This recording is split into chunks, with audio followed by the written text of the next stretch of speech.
Hello people of YouTube, it's Deepak here, and welcome to the DCS News for the 19th of August 2023. I hope you all enjoyed that, my most recent video in my Gazelle tutorial series, all about the guns and rockets that you can fire from the SA-342 Gazelle.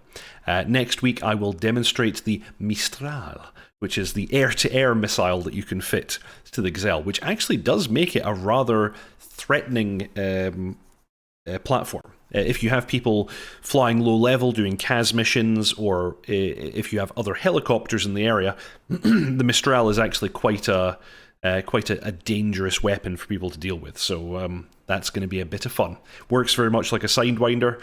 Point the reticle at someone, get towed and pull trigger. Explosions. You know, all that fun stuff. Welcome to the stream, Tog. You are indeed first. Also welcome Tech Gaming 45. Frantic's not around to complain about me being first. Yes, you've gotten here without him, it would seem. Speaking of ghosts, when is Chuckles coming back? I do not know at the present time. I will probably be seeing him quite soon, though. I'm planning a trip to Scotland, so I will ask him in person, and I'll let him know that you're all thinking of him. But yes, we'll be continuing the Gazelle series next week with a look at Mistral, and then we still have Hot 3 to take a look at as well. At some point I'll take a look at the Athos and Vivian sites in addition. I also, we're going to do that same thing that I've done a few times in the past. I have a bonus video on the Gazelle, if you're all interested. If we can make this stream hit 50 likes during the course of the stream, then I will immediately set live an additional video. So I hope that we can do that, and you're all looking forward to that. It's a nice little bonus video with a cool technique that you can utilise in the Gazelle. Welcome Sean IM81, Tea Kettle Barbecue, and Only Napalm. Yes, I would recommend the Gazelle. I think they've done a lot of nice work to it. I always kind of liked the Gazelle. A lot of people were, not happy with the flight model. I always thought it wasn't that bad, but certainly what they've done with it now is a huge step up, and there's more to come.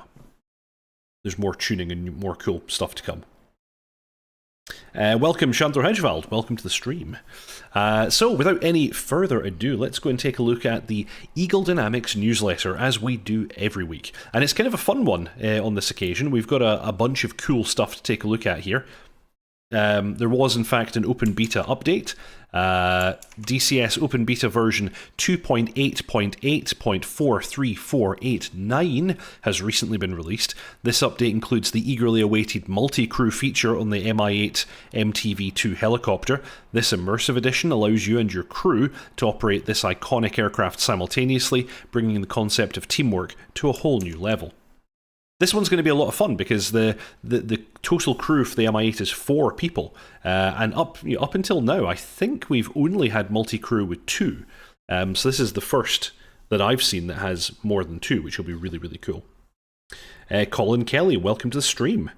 Sean IM81, I just noticed Blue Thunder was a Gazelle. Yes, famously, Blue Thunder was indeed a Gazelle. With a funny nose. Yeah, that's true.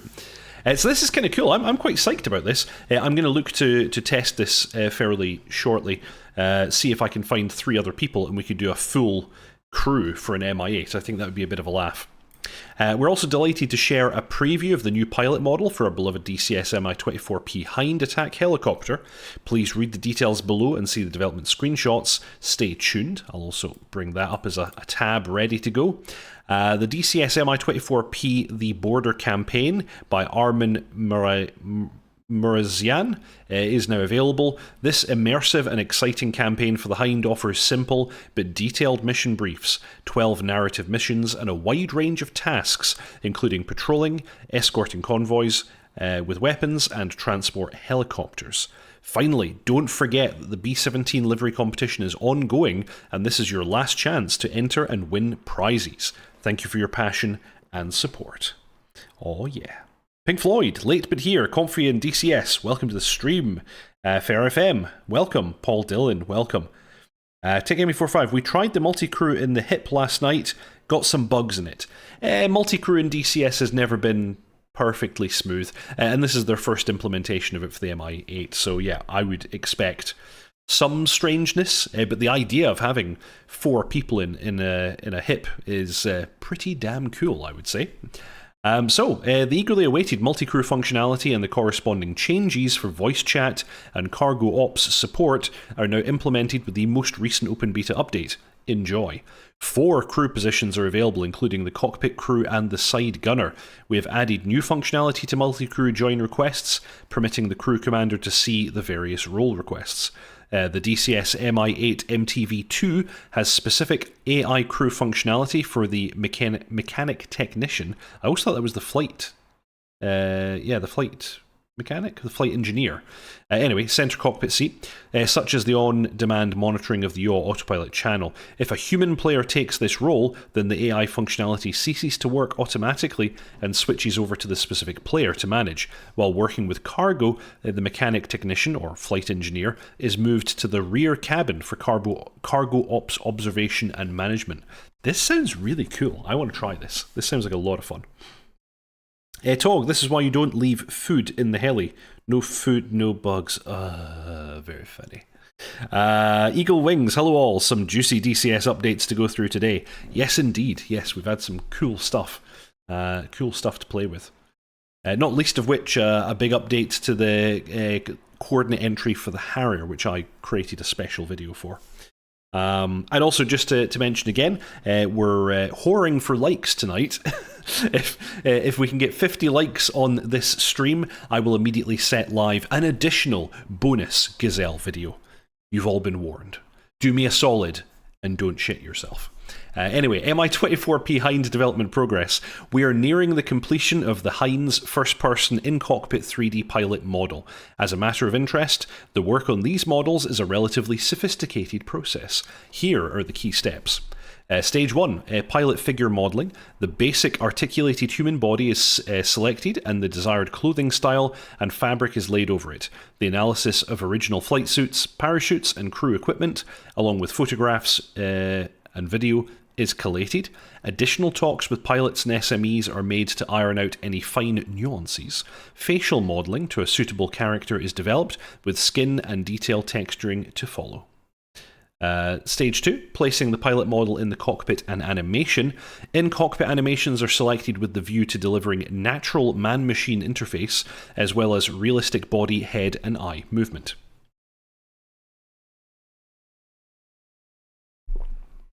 And more specific animations, such as leaning into the aiming sight and interacting with cockpit control panels, are determined and fine-tuned for realism. Finally, each crew member is given an animation for simulated incapacitation. Oh my. From the VR point of view, our goal is to deliver realism and immersion and make you feel as though it's your own body. And we have some screenshots, so we can take a look at this. They did show off before that they were modelling a particular pilot wristwatch, so it's quite cool to see that in there. Shandor Hedgewald, personally I find flying a helicopter very demanding. I tried it once in UH1 but always crashed.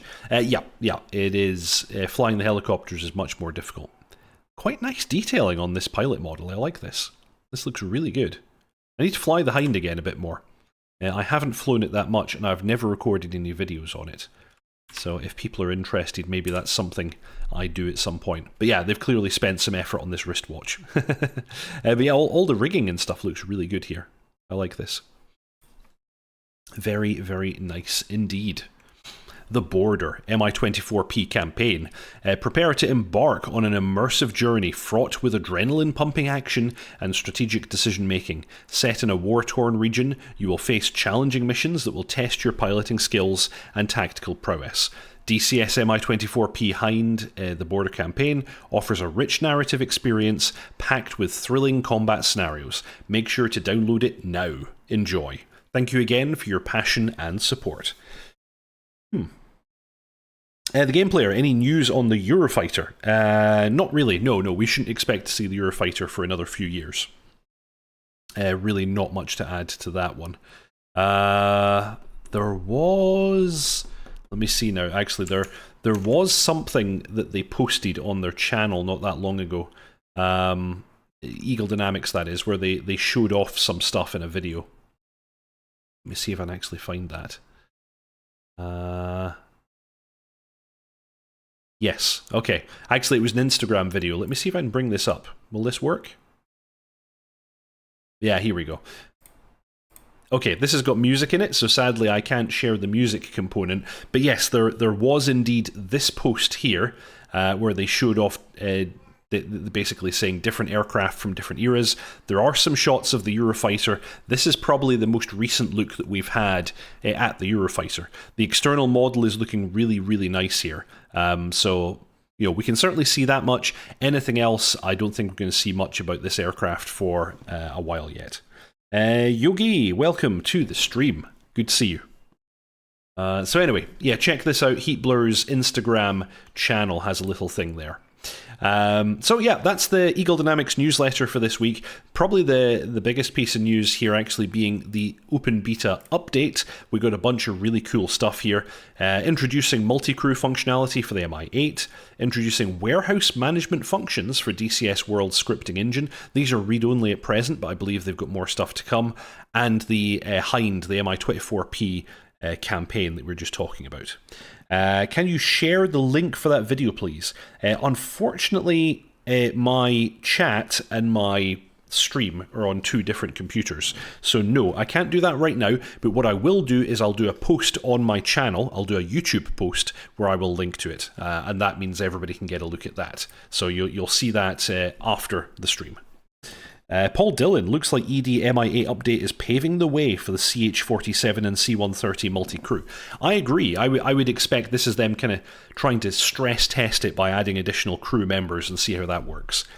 So yes, I'd imagine that's the idea here. So yeah, we've got a bunch of cool new stuff. Now, Red Kite, I can actually bring him up very quickly. Red Kite did a really good video on this, where he demonstrated the new coordinate functions that we have in the F10 map. So I think that's well worth a look if you haven't already taken a look at this. I can show you guys this here. I'm actually going to jump forwards a bit to where he actually demonstrates this. So we now have some abilities to basically mark a point on the F10 map, have its coordinates appear in a pop-up window, as you can see here, and for that pop-up window to be persistent even when you switch back to the cockpit, which is really, really nice. Yogi asking, where is dotChuckles today? Sadly, dotChuckles isn't available to join us. He has been very busy of late, and not generally available, but I'm very hopeful that we'll see him on the channel again at some point soon. So here you go, you can see those coordinates in a variety of different formats, and it's really, really easy now to reference them and to type them in. Of course, in the past, we had to either memorize them if we're in VR, like I generally fly, or if you're in 2D, I guess you at least had the option of writing them down on a piece of paper. But this is so much better. A really nice extra bit of functionality. Mark Point, the Hind is great fun. Never thought I'd like it, but it's one of my favourites. Sean IM81, pinning the lat long is the greatest thing ever. I agree, this is actually a fantastic quality of life improvement, especially for those of us who are flying in VR, like myself. It's otherwise quite annoying.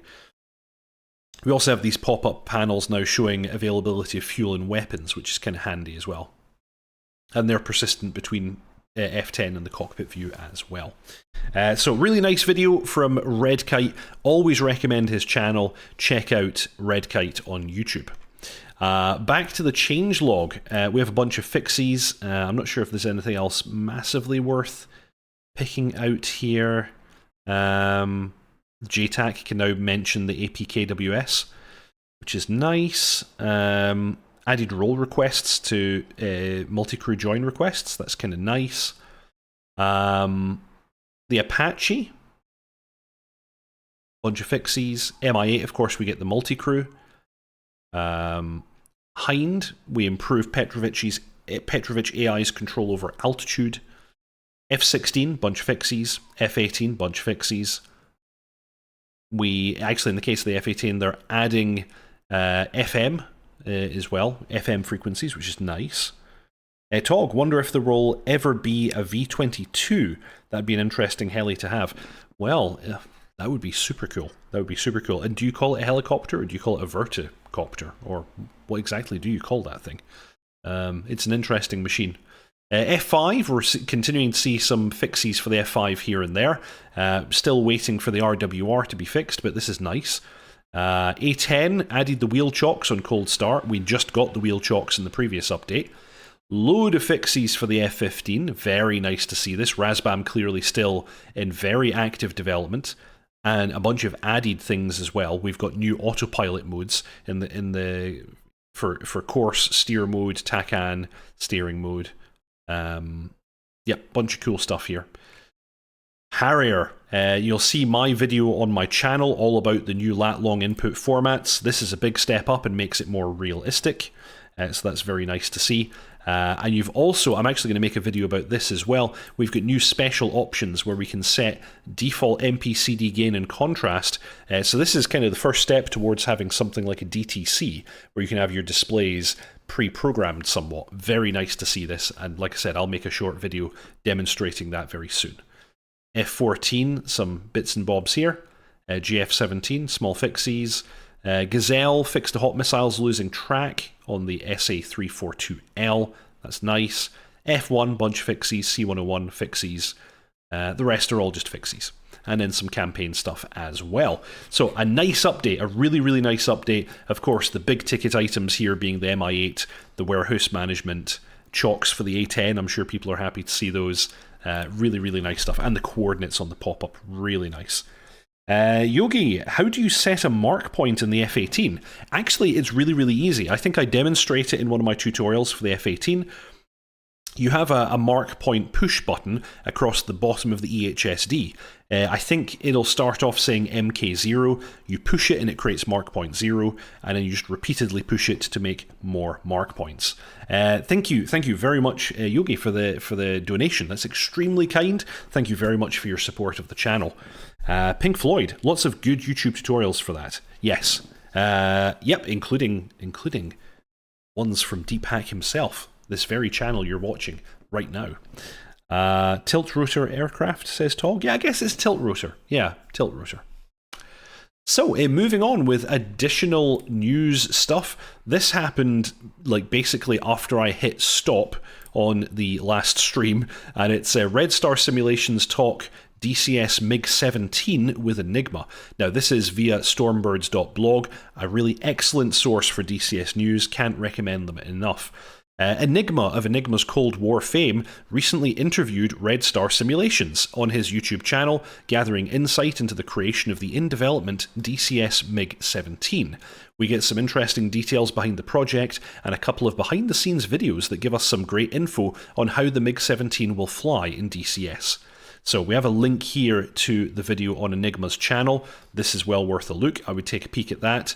And also, Stormbirds link this very nice video here where MiG-17s do flybys and other stuff. Let's actually play this in the background while we continue to talk. This is some nice video of a real MiG-17 doing that flying thing, what it does. Yogi, I'm very keen on the Typhoon. You're not the only one, mate. I think probably just about anyone who's interested in DCS, especially us filthy Europeans, will be very, very interested in the Typhoon. Chandler Hedgefald, I'm looking forward to the F4 and the MiG-23. I'm looking forward to the... Oh, okay, so you said the same thing twice. Yes, me too, actually. And we've got a little bit of news on the F4 immediately after this, in fact. It's looking really good. And MiG-23, although still apparently in quite an early stage of development, I'm very happy to hear that that is still coming and that's still being developed.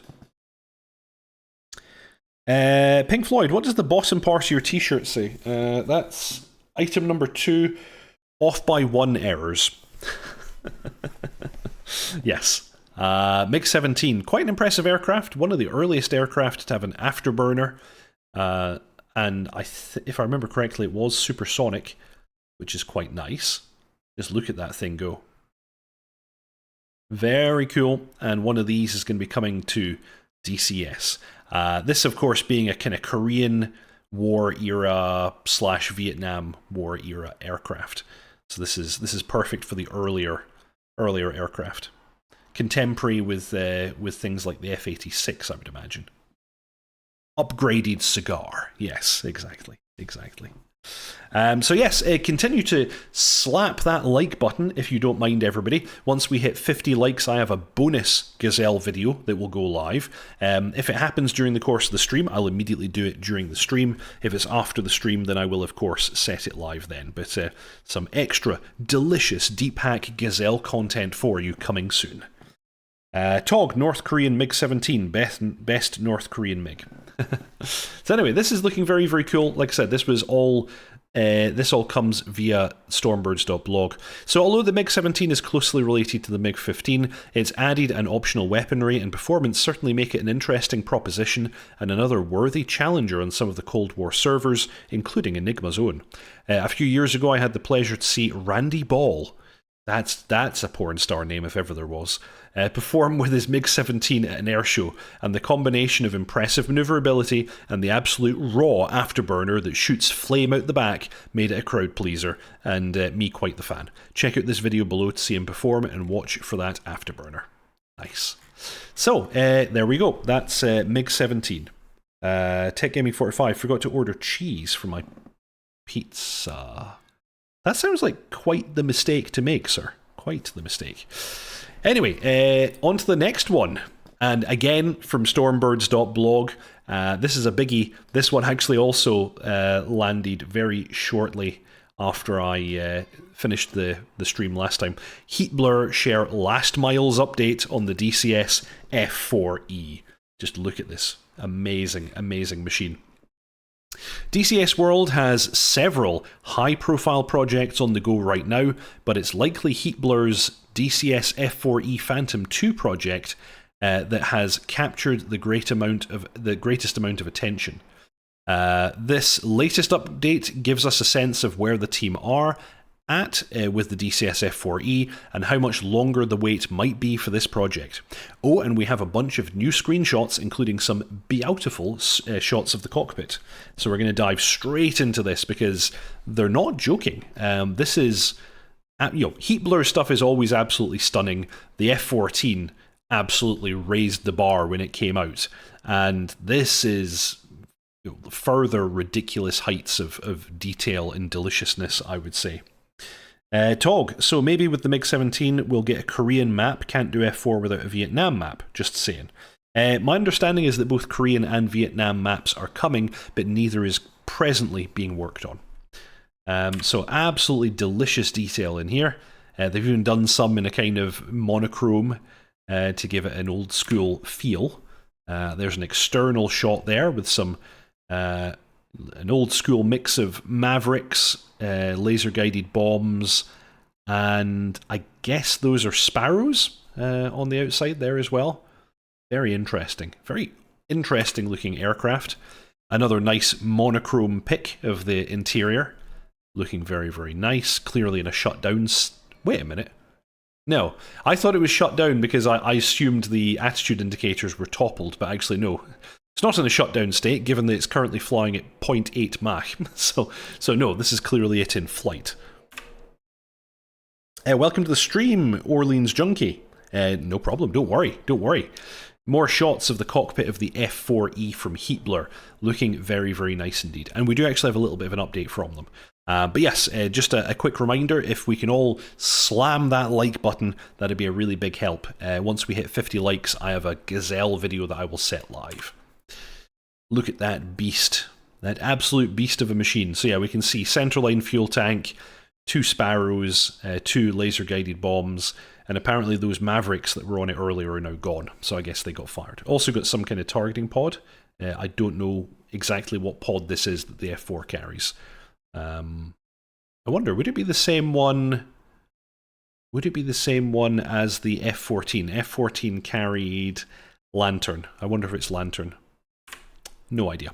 But anyway, very, very nice shots, looking very, very good.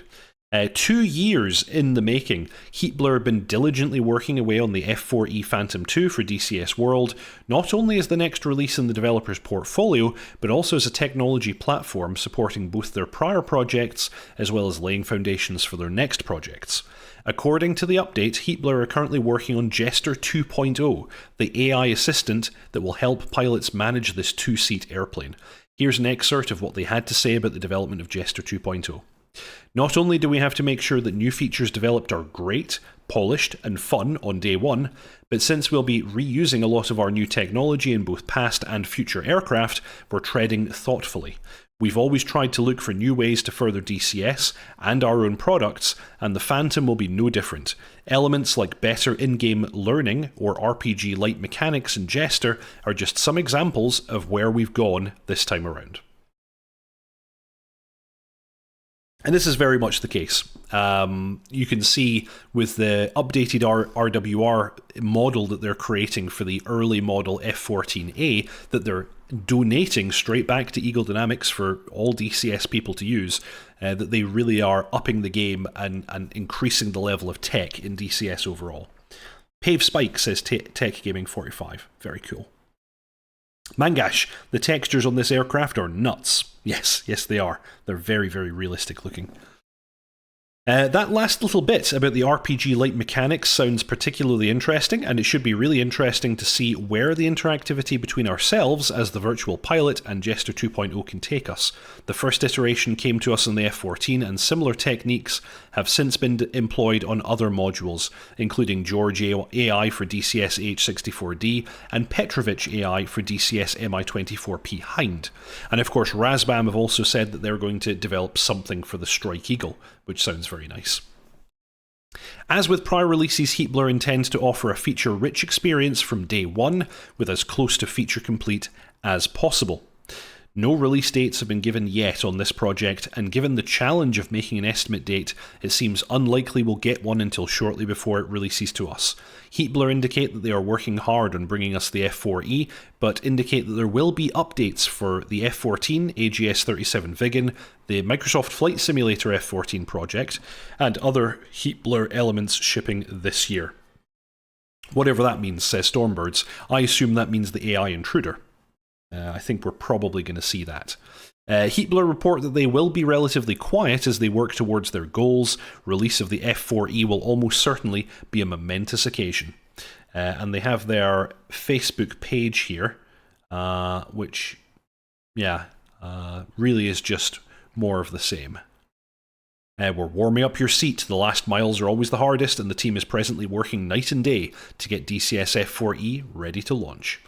So, that's that, and as I said, that's an article on Stormbird's website, stormbirds.blog, a very, very nice source for DCS news, well worth a peek. Big shout out to them, very, very nice indeed. So, that's pretty much all of the news that we have for this week. That's all the kind of bigger news items than what we have. Just going to have a quick check-in on chat, see what's going on here. Tier 0 shuffles in quietly at the back. Tom, built the F4 as a model when I was a kid in the 70s. Best looking jet ever, can't wait to own one, kind of. Yes, I agree. James Fenton, F4 can carry Blue Angels or Thunderbirds paint job. Yep, was flown by both the Air Force and the Navy. Sean IM81 wants an F104 with the down-firing ejection seat. Pink Floyd, not a big F4 fan, but I might get it anyway. Can't resist the cutting-edge eye candy. Yep, this is a big, big step up, and Heatblur are doing fantastic work with their modules. Tier 0, Deepak, I'm a bit late, so you might have covered it, but did you see that Ground Pounder Sims have made the first missions of their campaign for free? There's a mod, wish Deepak would cover it someday. Okay. Oh, the F104. Yes, of course. I saw that we have some free missions from the campaign. I think I covered that last week, but I can't quite remember. It might just be that I think I covered it last week. Orleans Junkie waiting for updates on DLSS and Vulcan. Yeah, it's strange they've been quiet on that one, because most of the videos that they post on YouTube, that is Eagle Dynamics on their channel, they do have DLSS enabled, and I can kind of tell because I can see some of the telltale graphical glitches that you get with DLSS. So I know they're using it internally. I don't know why they haven't released it yet. Perhaps because maybe there are too many artifacts in the image. I don't know. Mitchell, F4, only plane to ever shake me out of my house as it roared past. Brilliant. Eagle Wings, the F4 cockpit texture is looking absolutely beautiful. Yeah, I agree. It's one of the best that I've seen. Looking very, very nice indeed. So yeah, a little shout out, please subscribe, like and comment if you haven't already done so. Once we hit 50 likes on this stream, I'm going to set a bonus Gazelle video live. So smack that like button. Smack it hard.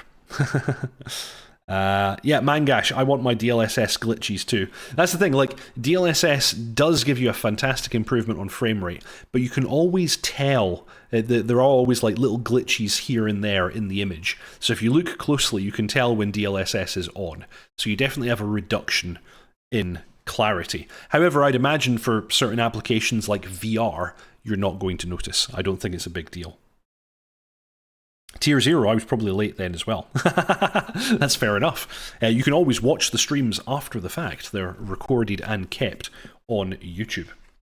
So it's at this point in the stream that I tend to pimp the VAF, the Virtual Air Force. It's a virtual online squadron that was originally started by myself and dotChuckles. It's an opt-in milsim style approach with the option of joining us as a freelancer, where you can fly whatever aircraft type you would like whenever you want, no mandatory training, or alternatively you can join one of our internal numbered squadrons. Currently we have squadrons for the Apache, the Harrier, the A-10, the F-15E, the F-16 and the F-18.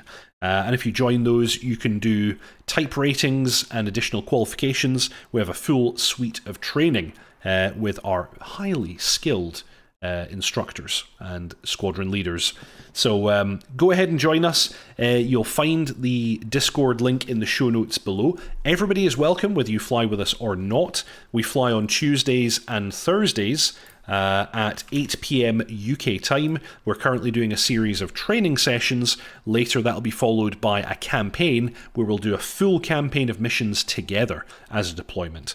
So please come join us if you would like a fun, friendly milsim light group to fly with. VAF, the Virtual Air Force. Click on that link below now. So yes, that's the VAF, making background epic music sound with mouth. Going to do the pwah, pwah, pwah, pwah, pwah, pwah, pwah, Inception style. So yes, everyone is very much welcome. And that just leaves me to say, oh yeah, Tog, Kimbari not around to post the link. Yes, Kimbari's not with us tonight. So you just have to do the show notes below. But I've been Deepak. I post a new tutorial video every Saturday at 6:30 PM UK time. I'm currently doing a series on the Gazelle. I have a bonus video on the Gazelle, which I'll post shortly. And next week I will cover the Mistral air-to-air missile, which the Gazelle can carry, which makes it quite the air-to-air threat. And that's always followed every Saturday by the DCS News, which just happens to be this thing, what you're watching right now. Thank you very much everybody for watching. If you haven't already, please subscribe, like and comment. If you'd like to further support the channel, you have the option of joining Deepak's ground crew for a small monthly fee by clicking the join link below. Thank you very, very much those of you who've already done so. It's such a big help to the channel. I'm really appreciative. Thank you very much Harish Rajan, Byron Farrow, Storm Kimbari, Channel Right, Mangash, J.R. Walker, Chandler Hedgevald, Griff Nizzle, Mr. Yeti, sorry, didn't quite say it right, Bread, Tier 0, Erdinker Tan, Tiger Moto, Sean IM81, Charts, John Bluer, Veli Tapani Korpikanas, Mike Delta, Sergei Dubovic, Ogatai 36, Hamilton, Frantic Stone, Sandbox Code, Mr. Craptacular, Tog, Kitsune, Rocklin Gaming, Tea Kettle Barbecue, Schmo78, Alex, Colonel Billington, Matt, Fludiddy, Jurgen Dressel, Aaron Redman, and Pink Floyd. Thank you very much for your support, everybody. Thank you very much for watching.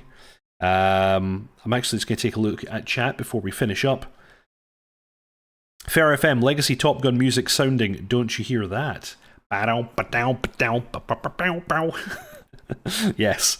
Can we really end the news if it's not 50 likes? Yes, we can. We can end the news at any time. And I will set the bonus video live very shortly after the end. So don't you worry, you'll all get to see the bonus video. Quick, everyone, ask questions. Thank you very much, everybody. Thank you for liking. That's where I'll call it. Thank you very, very much for watching. Fly safe, everyone. And I'll see you all next time. Ta-ta.